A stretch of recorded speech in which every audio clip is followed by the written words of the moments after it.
सबसे पहली बात रखी है परधन परदारा। यदि हम दूसरे के धन की इच्छा रखते हैं किसी भी तरह से, जैसे छल कपट करके कि हम तुमको अमुक अमुक सुविधा देंगे, हम तुमको अमुक पद प्रदान कर देंगे, अमुक दुख निवृत्ति कर देंगे, अमुक अनुष्ठान के द्वारा, ऐसा भागवतिक प्रलोभन देकर किसी से धन लेना, या सांसारिक किसी छल कपट के द्वारा उसके धन का अपहरण करना, तो आप धन का उधर अपहरण कर रहे हैं, आपके भागवतिक धन का अपहरण उसको जा रहा है जिसका आप धन अपहरण कर रहे हैं, अपने आप ट्रांसफर हो जाएगा। आप छल कपट करके उसका धन ले रहे हैं तो दैवी शक्ति आपके भजन तप पुण्य का फल वहां पहुंचा देगी। सिद्धांत है, बहुत घाटा हो जाएगा। आप क्या समझते हो? आपके निमित्त से जो भी कुछ हो रहा है उसमें आपका तप और भजन खर्चा होता है। इसलिए किसी भी बहाने से ये परधन का प्रतिग्रह या परधन की चोरी या परधन का अपहरण की भावना न रखे, चाहे धामवासी हो या धाम आश्रित हो। इससे आपके सीधे भजन पर फर्क कैसे नहीं पड़ेगा? भावना है, प्रिया प्रीतम साथ चल रहे हैं, सखियां सामने संगीत बजा रही हैं, तो हिसाब किताब प्रिया प्रीतम अपने पीछे उनकी सेवा में वो प्रार्थना कर रहे हैं, स्वीकृति हो रही, मेरी प्रियाजू की इच्छा, इसलिए कहीं कर्ता भाव नहीं, कहीं प्रतिग्रह का भाव नहीं, कहीं स्वीकृति भाव नहीं, कहीं अहम भाव नहीं। अब वो कृपा सीधे प्रिया प्रीतम संभालेंगे, आप वहां कहीं नहीं है। आपको लाखों प्रणाम कर रहे हैं, आपकी भावना है मेरे प्रिया प्रीतम मेरे साथ चल रहे हैं, उनको नमस्कार हो रहा है, मैं तो उनकी सेवा में चल रही हूं, खत्म। अगर मेरे को प्रणाम तो हिसाब उसका देना होगा। अगर प्रिया प्रीतम को प्रणाम हो, आप सेवा में आप केवल देख रहे हैं, वो हिसाब प्रिया प्रीतम, वो अमोघ आनंद समुद्र है। हर जीव का परम कल्याण एक निमेष मात्र में कर देने की सामर्थ्य हमारे प्रिया प्रीतम में है। निमेष कहते हैं पलक झपकने के समय को। परदार, चाहे गृहस्थ में हो, चाहे विरक्त में हो, चाहे वृंदावनवासी हो या वृंदावन के आश्रित हो, परिस्त्री के प्रति काम भाव से दर्शन करने से सारे सुकृत नष्ट हो जाते हैं। और कहीं उनके अंग प्रत्यंग का अचानक दर्शन हो जाता है तो दोबारा दृष्टि नहीं जानी चाहिए। अगर एक बार आपने देखा, दोबारा फिर काम भाव से देख लिया तो आपकी तपस्या, आपके सुकृत सब ढक जाएंगे। बाणासुर की जब भुजाओं का भगवान सुदर्शन चक्र से छेदन कर रहे थे, श्रीमद् भागवत में पढ़ लेना, तो जब देखा उनकी कुल माता आदि देवी ने कि अब किसी भी तरह भगवान का सुदर्शन चक्र छोड़ेगा नहीं बाणासुर को, तो वो दिगंबर होकर सामने खड़ी हो गई। सोई भगवान ने आंख मूंद ली और सुदर्शन चक्र को शांत कर लिया। इसमें महादेव जी की प्रेरणा थी, क्योंकि चाहते थे 4 भुजाएं तो बची रहें, 1000 भुजाओं का छेदन। आगे भगवान का सुदर्शन चक्र रुकता ही नहीं बिना आज्ञा के, तो भगवान शिव की आंतरिक प्रेरणाओं, उनकी जो कुल देवी थी वो आकर दिगंबर होकर खड़ी हो गई। भगवान ने वहां लिखा है, यदि किसी के अंग प्रत्यंगों का दर्शन हो जाए तो सारे सुकृत नष्ट हो जाते हैं। इसलिए पर शब्द लिखा हुआ है। गृहस्थ में भी है तो जो पराई माता बहनें हैं, अगर वृंदावन का आश्रय लियो, भगवत मार्ग के पथिक हो, तो दृष्टि एक बार जाने में क्षमा है। अचानक आप जा रहे थे, दृष्टि पड़ गई आप नीचे, मानो यमुना के किनारे कोई स्नान कर रही माता बहन, या अचानक दृष्टि गई तो आपकी असावधानी थी, आप सावधान हो जाइए। दोबारा यदि काम भाव से भरकर देखा तो देखने मात्र से आपके सुकृत नष्ट हो जाएंगे, जो आपको परमार्थ में बढ़ाने वाले हैं। तीसरा, द्वेष। जब हमारे प्रतिकूल कोई आचरण करता है तो हमें द्वेष हो जाता है। ये द्वेष बहुत ही घातक है, प्रायः सबके हृदय में रहता है और वो जलाता रहता है। जरा सी प्रतिकूल बात पर द्वेष हो जाएगा। अगर द्वेष हो गया तो भगवान की भक्ति बढ़ेगी नहीं, क्षीण होती जाएगी। क्योंकि भगवान कह रहे हैं अद्वेष्टा सर्वभूता नाम, किसी भी भूत प्राणी से तुम्हारा दोष भावना, दोष में ही द्वेष होता है। हमारे अनुकूल उसका जो व्यवहार नहीं है तो हमें द्वेष हो जाएगा। नहीं, द्वेष नहीं, भगवत भाव से प्रणाम करो। भगवान उसको प्रेरित करके आपके साथ ऐसा प्रतिकूल व्यवहार करा रहे हैं। हट जाओ, द्वेष मत करो। मात्सर्य ये बड़ा सूक्ष्म विषय है। मेरे से अधिक ये बढ़ता जा रहा है किसी भी मार्ग में, और हृदय में जलन होना, इसे मात्सर्य कहते हैं। ये प्राय बड़े बड़े साधकों के भी अंदर रहता है। किसी की यश कीर्ति सुन करके जो हृदय में एक जलन होती है उसका नाम मात्सर्य है। मत्सरति, मेरे से आगे जा रहा है। भजन मार्ग में भी ये हो जाता है। इसलिए श्रीपाद ये विश्राम की तरफ वृंदावन महिमामृत जा रहा, सार सार बातें बता रहे हैं। मात्सर्य बहुत कठिन है छोड़ना। यदि भगवत भाव नहीं करोगे तो मात्सर्य नहीं छोड़ पाओगे। अंदर अहम रहता है, तभी मात्सर्य का प्रादुर्भाव। ये बहुत जलाता रहता है, बड़े बड़े अपराध कराता रहता है। मेरे से आगे बढ़ा जा रहा है। किसी की यश कीर्ति सुनकर, किसी की बढ़ोतरी देखकर, किसी भी तरह से किसी को सुख में देखकर हृदय जो जलता है उसे मात्सर्य कहते हैं। लोभ, हर इंद्रिय के भोग का लोभ होता है। लोभ पास जय गल न बंधाया, सो नर तुम समान रघुराया। गोस्वामी तुलसीदास जी कह रहे, जिसने लोभ रूपी फांसी में अपने गले को नहीं बनाया वो साक्षात श्री भगवान का स्वरूप हो जाता है। लोभ पास जय गल न बंधाया, सो नर तुम समान रघुराया। चाहे वो स्त्री शरीर में उपासक हो, चाहे पुरुष शरीर में, किसी भी वस्तु का, किसी भी भोग का लोभ नहीं होना चाहिए। किसी भी धन का, स्वर्ण का, पद का लोभ बहुत तरह का होता है। लोभ एक रख लो तो सब लोभ खत्म हो जाएंगे। नाम बढ़ाने का लोभ, नाम जपने का लोभ, कितना नाम अधिक जप लूं इसका लोभ बढ़ा लो तो ये सब लोभों को नष्ट कर देगा। अनृत, झूठ बोलना उपासक के लिए बहुत हानिकारक है। झूठ बोलना नहीं, चालबाजी, छल कपट का व्यवहार उपासक के हृदय में। संत सरल चित जगत हित, जान स्वभाव स्नेह। जिनका स्वभाव प्रेममय होता है, चित्त सरल होता है, कोई छल कपट हृदय में नहीं होता, वो संत मार्ग का पथिक संत है। अनृत, झूठ बोलना नहीं होना चाहिए। संतों का मार्ग विश्वास और श्रद्धा से होता है। यहां कोई कह दे कि ऐसा से ऐसा बिल्कुल 100% सही, उसमें ये विचार नहीं होता कि ये झूठ भी बोल सकता है क्या, ये कपट भी कर सकता है क्या, क्योंकि विश्वास से ही हमारी यात्रा हुई है। तत्काल विश्वास। ऐसे ही पूरा जगत जो थोड़ा भी आस्तिक है संतों के वचनों पर विश्वास करता है कि ये कभी झूठ नहीं बोलते। साधक देखते ही पता चलता है कि भगवान के जन है, ये झूठ क्यों बोलेंगे, उनकी बात पर तत्काल विश्वास होता है। इसलिए अनृत, कभी झूठ बोलने का आपके हृदय में विचार ही न रह जाए, ऐसा इष्ट देव से प्रार्थना करें कि हमें वो सामर्थ्य प्रदान कीजिए कि मैं कभी झूठ ना बोलूं। किस बात के लिए झूठ बोलूं? एक गलती छुपाने के लिए 1000 गलतियां कर बैठते हैं हम। अगर एक गलती स्वीकार कर ले तो 1000 गलतियों से बच जाएंगे। हम झूठ क्यों बोले? परुख, कड़ुआ वचन, झूठ नहीं बोलना, इसके साथ कठोर वचन नहीं बोलना।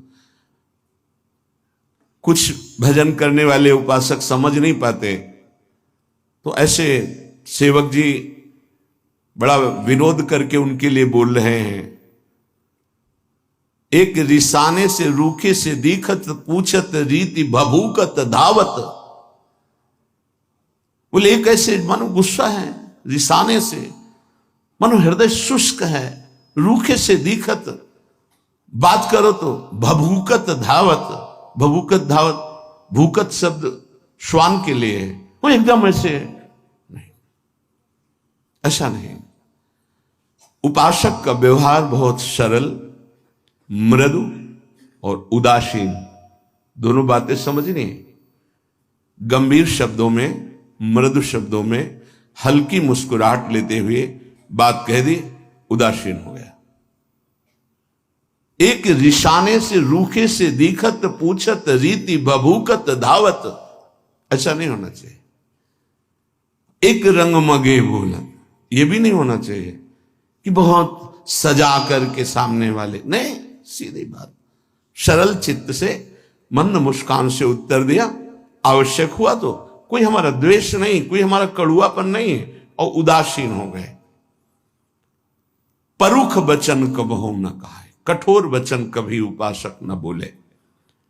पर आप भी द्रोह, किसी दूसरे से द्रोह का आचरण निष्ठुरता पूर्वक जो होता है वो कभी नहीं होना चाहिए। पराभित द्रोह, कठोर व्यवहार करते हुए द्रोह का आचरण नहीं करना चाहिए। हमारा व्यवहार मृदु होगा, आप हमारे साथ कठोर व्यवहार करते हो, वो आपका स्वभाव है, हम छोड़ देते हैं आराध्य देव के ऊपर। आराध्य देव का विधान है कि ये कठोर व्यवहार करेगा, मैं सहूंगा। उसके लिए क्या विधान है आराध्य देव जाने। अपने को कठोर व्यवहार नहीं करना, द्रोह नहीं करना। बहुत हृदय जलता है यदि द्रोह करोगे। कल्पनात्मक भय उत्पन्न होता रहता है द्रोह करने वाले को। कभी द्रोह करने वाला शांति से नहीं रह सकता है, इसलिए किसी से द्रोह ना करे। अपने से जो द्रोह करे उसको भी नमस्कार करे। हम द्रोह की भावना पुष्ट नहीं होने देंगे। आप अपनी तरफ से करो, हम आपको नमस्कार करेंगे। हमारा परमार्थ का मार्ग है, आप स्वार्थ में इसलिए समझ नहीं पा रहे। मिथ्याभिलापान, उपासक को व्यर्थ की बातें करने की आदत पर शासन करना चाहिए। बहुत अच्छे अच्छे उपासकों के दर्शन होते हैं, बोलते ही नहीं, ऐसा लगता है बाणी ही नहीं, सेवा में लगे, कभी कोई बातचीत नहीं। बहुत अच्छा है, जब बोले तो प्रिया प्रीतम की बात बोले, नहीं ताते मौन रहना उचित है, गुरुदास जी कह रहे हैं। तो परधन परदार द्वेष मात्सर्य लोभा अनृत परुख पराभिद्रोह मिथ्याभिलापान त्यजति, इतने दोषों का त्याग कर दे। ये वृंदावन की रहनी है, ये वृंदावन के आश्रित का आचरण है। चाहे जहां रहते हो इसको स्वीकार कर लो। तो इह भक्तो राधिका प्राणनाथ है, श्री प्रिया प्रीतम जो हमारे प्राणनाथ हैं, इस आचरण से उसे अपना स्वीकार कर लेते हैं। बहुत जोर की बात है। हम तो प्रभु को अपना मानना शुरू कर दिया, और जब वो मुझे अपना मान ले, आगे के श्लोक में बहुत खुल के इसकी व्याख्या की कि एक बार प्रिया प्रीतम जिसकी तरफ देख लेते हैं उसका संसार बंधन नष्ट हो जाता है। एक बार देख लेते हैं। ऐसा श्रीमद् राधा सुधा निधि में जिस दिन श्री जी ने कृपा दृष्टि से देख लिया, ऐसा महासुख प्रकट होगा कि अगर करोड़ों मोक्ष होते तो भी हे हो जाते, तुच्छ हो जाते। करोड़ों मुक्तियों को तुच्छ कर देने वाली कृपा कटाक्ष हमारी श्री राधा किशोरी की है। यहां कह रहे हैं यदि ऐसे आचरण आप करोगे तो प्राणनाथ का प्यार नहीं पा पाओगे, और अगर इन आचरणों का त्याग कर दोगे, जो अभी त्याज्य बताया गया, त्यजत इह भक्तो राधिका प्राणनाथ है, अगर इन दोषों को त्याग दिया नाम के बल से, आश्रय के बल से, तो तुम्हारे प्राणनाथ तुम पर प्रसन्न हो जाएंगे। तुम जो भक्ति करते हो तुम्हारी भक्ति करेंगे। तुम्हारी भक्ति क्या होती है? भावे मोहि जोई सोई सोई करे प्यारे। अब जो मुझे भाता है मेरे प्यारे वही करते हैं। न खलु भवती बंध्या तस्य वृंदावन आशा, उसकी कभी वृंदावन की आशा और वृंदावन का फल कभी नहीं छूटेगा। वृंदावन का फल प्रिया प्रीतम की सेवा में पहुंच जाना, वृंदावन की आशा चिदानंद वृंदावन में प्रवेश पा, ये दोनों कभी व्यर्थ नहीं जाएंगे जो ऐसी रहने से रहता है। बंध्या कहते हैं कि जो पुत्र नहीं प्रकट करती, वो आशा बंध्या है, जिसमें ये दोष है वो फल प्रकट नहीं कर पाएगी, इसलिए इन दोषों का त्याग करें।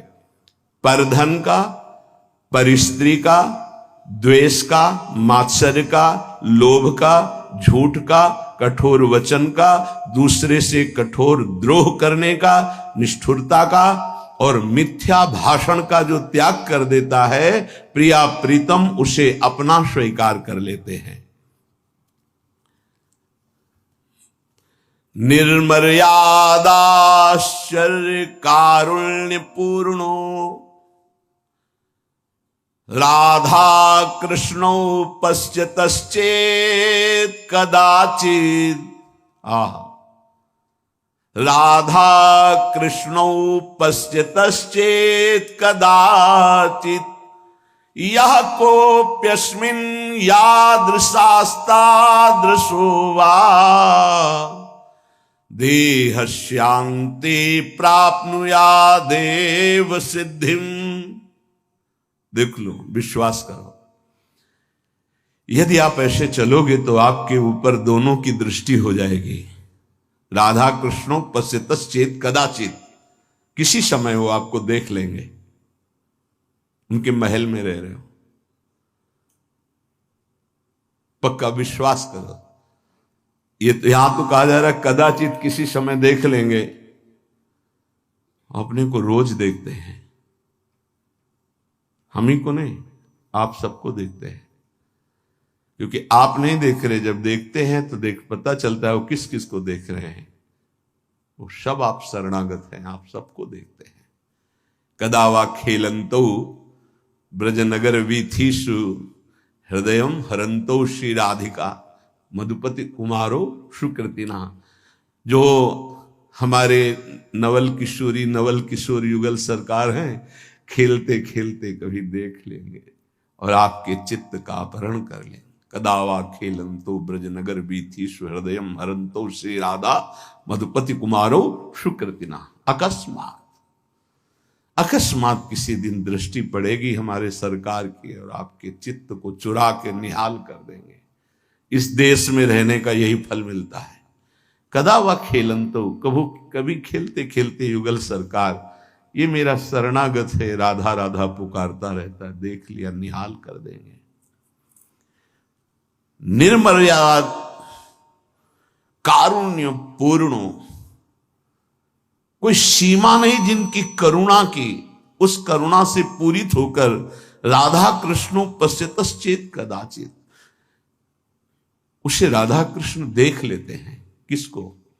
जो वृंदावन का आश्रय लेकर ऐसी रहनी जो पीछे बताई गई, या वृंदावन का वास करके ऐसी रहनी से जो है हमारे प्रिया प्रीतम उसे देख लेते। अब कह रहे चाहे वो कैसा कोई भी क्यों न हो, वो देह त्याग कर प्रिया प्रीतम की सेवा में पहुंचेगा पक्का। देहस्यांते प्राप्नुयादेव सिद्धिम, वो इस परम सिद्धि को प्राप्त हो जाएगा कि प्रिया प्रीतम के समीप पहुंच जाएगा। या कोप्यस्मिन, कोई भी हो, याद शास्ता दृशोवा, वो कैसा भी हो, अगर इस रहनी से वृंदावन का आश्रय ले लिया, वृंदावन की आशा कर ली है, वृंदावन का वास कर रहा है, तो एक दिन प्रिया प्रीतम देख लेंगे, पक्का देख लेंगे। विश्वास करो, जो लिखा है हरिवंश महाप्रभु भी श्रीमद राधा सुधा निधि में वही, और हृदय भी वही साक्षी इस बात का कि वो देख लेते हैं। और वो जब देख लेते हैं तो फिर निहाल हो जाता है जीव, एक अलवेली मस्ती आती है उसके हृदय में। इसलिए बहुत महिमामयी बात कह रहे हैं कि अभी तक तो हमने तुमसे कहा कि धर्म कर लो, आज कहता हूं अधर्म कर लो। श्रीपाद बड़ी गूढ़ भाषा में कह रहे हैं, कुरु शकल मधर्मम मुंच सर्वत स्वधर्म त्यज गुरुमपि वृंदारण्य वासानुरोधात। आज मैं तुमसे कहता हूं कि एक अधर्म कर लो तुम। क्या धर्म? बोले मुंच सर्व स्वधर्म, सब धर्मों का त्याग कर दो, या धर्म कर लो। विनोद की भाषा में कह रहे कि किसी को लगता हो कि मैं अपने कुल धर्म का त्याग करूंगा, अपने किसी का मैं पति हूं, किसी का पुत्र हूं, किसी का मैं पिता हूं, किसी का भाई हूं, तो हम भाई होने का क्या धर्म है, पति होने का क्या धर्म है, पुत्र होने का क्या धर्म है, पिता होने का क्या धर्म है, और मैं अमुक वर्ण का हूं, उसका धर्म क्या है, बड़ा बड़ा। तो कह रहे हैं आज मैं कह रहा हूं कुरु सकल अधर्मम, आज ये सब अधर्म कर डालो। आगे वर्णन कर रहे हैं क्या धर्म? बोले यद्यपि अपना स्वधर्म पालन करना बड़ी महिमामय है, लेकिन मैं कह रहा हूं स्वधर्मम त्यज, छोड़ अपने धर्म को। अरे बोले भगवान तो कह रहे हैं स्वधर्मो निधनो श्रेय पर धर्मो भयावह। तो वही भगवान आगे कह रहे सर्वधर्मान परित्यज्य, वही श्रीपाद कह रहे। बहुत गूढ़ भाषा संतों की होती है। कह रहे कुरु सकल अधर्मम, ये जितनी मैं कह रहा हूं ये सब अधर्म कर डालो। क्या? बोले सर्व स्वधर्म त्यज, अपने स्वधर्म का त्याग कर दो। फिर क्या करो? बोले गुरुमपि त्याज्य, जो गुरुजन, यहां गुरुजन का शब्द गुरु से नहीं है, पूज्य जन है, बाबा हैं, परबाबा हैं, पूज्य जन हैं, जो जिनको हम गुरुजन की तरह आदर करते हैं, बोले उनकी भी अवहेलना कर दो, नहीं सुनना। वृंदारण्य वासानुरोधात, आप वृंदावन का आश्रय, वृंदावन के वास का अनुरोध प्रिया प्रीतम से करके ये सब कुछ छोड़ दो। सातो परम धर्म, ऐसा मत सोचना कि ऐसा करने से अधर्म हो जाएगा। बोले सातो परम धर्म, परम धर्म की प्राप्ति हो। गोकर्ण जी भी अपने पिता को आदेश करते हैं, धर्मम भजस्व सततम त्यज लोक धर्मान, लोक धर्म का त्याग करके परम धर्म का भजन करो पिताश्री। कैसे करूं? सेवन सदा साधु पुरुषं जहि काम तृष्णाम, सदा संत महापुरुषों की सेवा करो कामना और तृष्णा का त्याग करके, क्योंकि संत सेवा में बाधा पहुंचा देती है कामना और तृष्णा। दोष दर्शन हो जाएगा, आपको जलन हो जाएगी, ईर्ष्या हो जाएगी। यदि कामना है, जही काम तृष्णाम, तृष्णा है, ये आपको बाधा पहुंचा देगी। नहीं तो लोक धर्म का त्याग कराकर भागवत धर्म में स्थित करने की सहज सामर्थ्य साधु समागम से प्राप्त हो जाती है। बहुत ऊंची बात कह रहे हैं। सातों परम धर्म, परम धर्म बन जाएगा। च भक्ति, परम भक्ति बन जाएगी। सा गुरुणाम सेवा, परम गुरुजनों की सेवा बन जाएगी। किल कलुष राशिर यदि वासांतराय, यदि वृंदावन धाम का तुम्हें वास मिल गया, आश्रय मिल गया, तो सबका कल्याण हो जाएगा। तुम्हारे माता पिता प्रपितामह जितने भी हैं, 14 आगे की 7 पीछे की 21 पीढ़ियां परम पद में चली जाएंगी यदि भजन परायण हो गए। पर बड़ा कठिन है, इन बातों को समझ पाना बड़ा कठिन है। भगवत प्राप्ति ही जीवन का परम लक्ष्य है। और देखो जैसा वातावरण होता है उसका प्रभाव पड़ता है। सिद्ध पुरुषों की बात अलग है, साधकों को भागवतिक वातावरण यदि मिले तो बहुत जल्दी भक्ति का प्रादुर्भाव होकर के उसका बढ़ना हो जाए।